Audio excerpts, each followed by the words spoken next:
Hello, and welcome back to my course. So let me share the PPT so that we can start.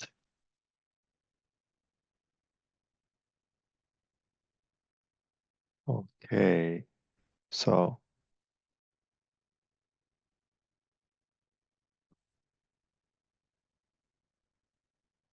again, this is the UNESCO UNITWIN online course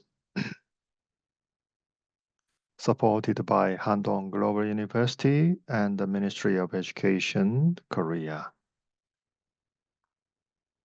So we are studying worldview studies, and let me move on to this course. This is the fifth course called Nihilism. Well, what is nihilism? Let me give you a brief introduction. Um, Nihilism is a worldview that goes one step further from naturalism. We have discussed about naturalism last time, and nihilism denies the meaning of life as well as denying the existence of God. That's the difference between nihilism and naturalism. Naturalism denied the existence of God, but naturalism did not deny the meaning of life. But nihilism denied both. Nihil of nihilism is a Latin word for nothing, and denying the existing value system and any authority based on it. A worldview that denies not only God's immanence, but also transcendence. That's the same as naturalism, but furthermore, this worldview, nihilism, denied any existing value or any authority. So let me explain the background of this worldview. As you see here, this is a famous piece of art by Marcel Duchamp with the title Fountain. Well, he can give this title, but nobody will understand this as a fountain. So in other words, this piece of art is actually expressing the nihilism worldview. Another example, Samuel Beckett's Breath is a kind of short video. If you listen to this video, you can hear only a short breathing sounds. It takes only a second or so. So what does that mean? Beckett tried to explain and argue that life is nothing but just this breath. So it means it's very nihilistic. Therefore, nihilism is the logical consequence of naturalism, because naturalism argued that everything is material and its origin is coincidence by chance. Then there's no necessity for all things to exist, and life has no longer any meaning. And therefore, nihilism is the logical consequence of naturalism. Naturalism resulted in this worldview called nihilism. At the same time, this thought can be found in Asia, especially at Taoism. This is the Chinese letter that in nature everything is meaningless. It's nothing. We pronounce in Korean 무위 자연. And also in Buddhism, you can find this kind of expression. In Korean, we say 재행무상, which means that everything is meaningless. So nihilism is found not only in Europe, but also in Asia. So it's very common worldview, you can say. Actually, this worldview emerged as an independent worldview in the West. It appeared as an inevitable result of naturalism, as I said, in the crisis of history, in which the value system of the Western modern civil society, which was based on theism and naturalism, collapsed, especially during the First and Second World War, and therefore the future could not be predicted optimistically. And naturalism had no other choice but go to nihilism. Why? The first reason is that naturalism has not provided a basis for action which is meaningful to human beings. Furthermore, naturalism denies the possibility of being with self-determination that are free to choose on the basis of their innate self-consciousness. Therefore, human beings are just a machine and not a person with self-consciousness and self-determination. And therefore, we fall into metaphysical nihilism. Furthermore, we have another problem called epistemological nihilism. Why? The second reason is that the metaphysical nihilism of naturalism eventually leads to this epistemological nihilism. So if this world exists by chance, neither our perceptions can judge what is true or false.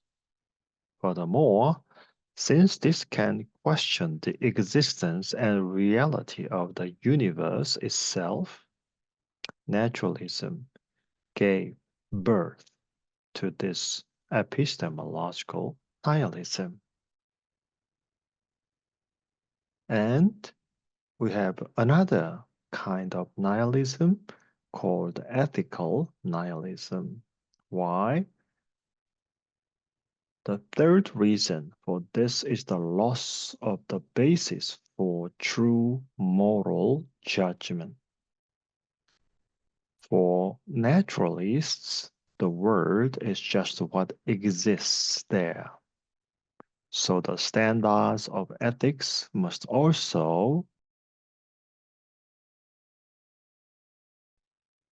However, it is contradictory to derive justification from existence,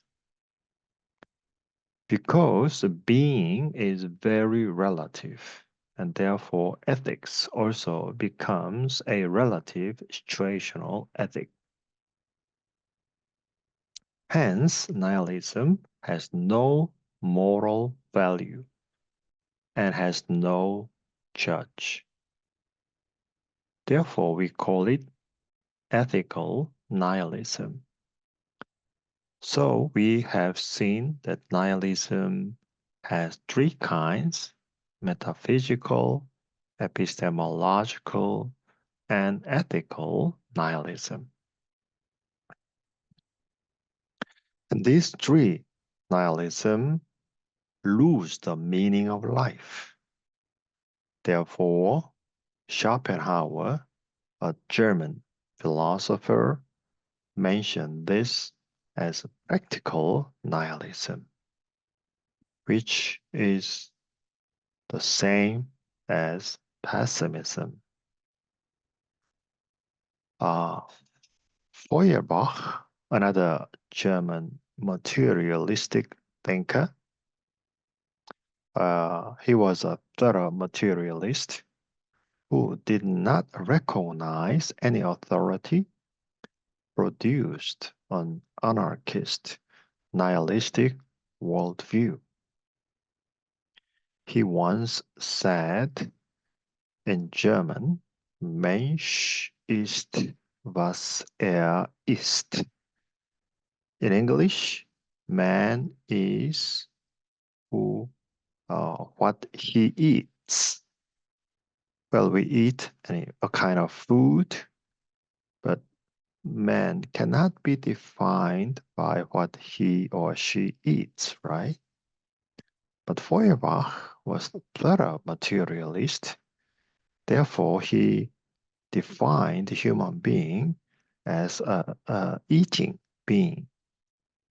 And that influenced later on Karl Marx a lot. Furthermore, the Russian writer Turgenev's book, Father and Sons, published in 1861, here Bazarov appeared as a nihilist. He denies the authority of any established order or value from the standpoint of a thorough scientific positivism. Therefore, most nihilists rejected any kind of faith in Jesus Christ as a divine man and God. For instance, the most representative nihilistic philosopher, Friedrich Nietzsche, established this worldview as a clear worldview. Well, he made the theory of power, in German, Wille zur Macht, analyzing nihilism from the perspective of passive nihilism and active nihilism. I put also in Chinese so that if you understand Chinese characters, it helps you to understand what it means. What is passive nihilism? It is a perspective to avoid empty reality and fill the void with decadent lives such as hedonism and egoism. So Nietzsche did not like this kind of passive nihilism. Secondly, active nihilism. It rejects the life of exhaustive escape from reality and actively intervening in the middle of the roots of vanity in order to try to find or to overcome the reality of emptiness. So Nietzsche took this position. When the absolute authority of all existing values or orders is destroyed, the possibility to freely create new values arises. Then, how about contemporary nihilism? Is it still very influential? Is it still there? Well, nihilism is the fundamental relationship between the life goals of deism and naturalism and the means for achieving those goals. For nihilism, life is not for rationality, but rather rationality is for life. And therefore, Friedrich Nietzsche claimed that God is dead. He means by this that the best value, faith in the religion, or idealism that man has created has come to a nihilistic end. For examples of modern nihilist websites, you can find these two. The second one is a little bit sophisticated, but the first one is quite clear. So here you can find some contemporary nihilist authors who published some books. So in other words, there are some thinkers who still believe in this worldview.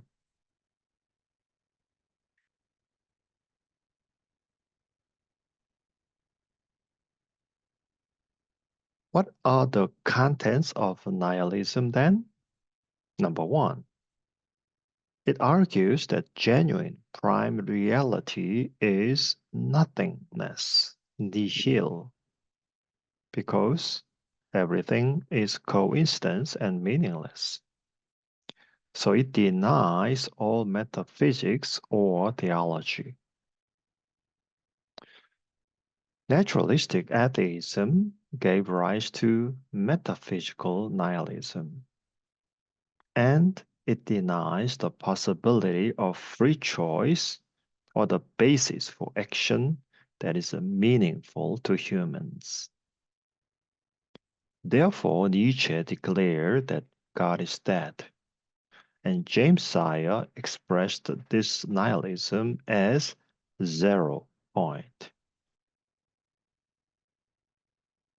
Number two, nihilism claims that the essence of the external world surrounding us is also nothingness.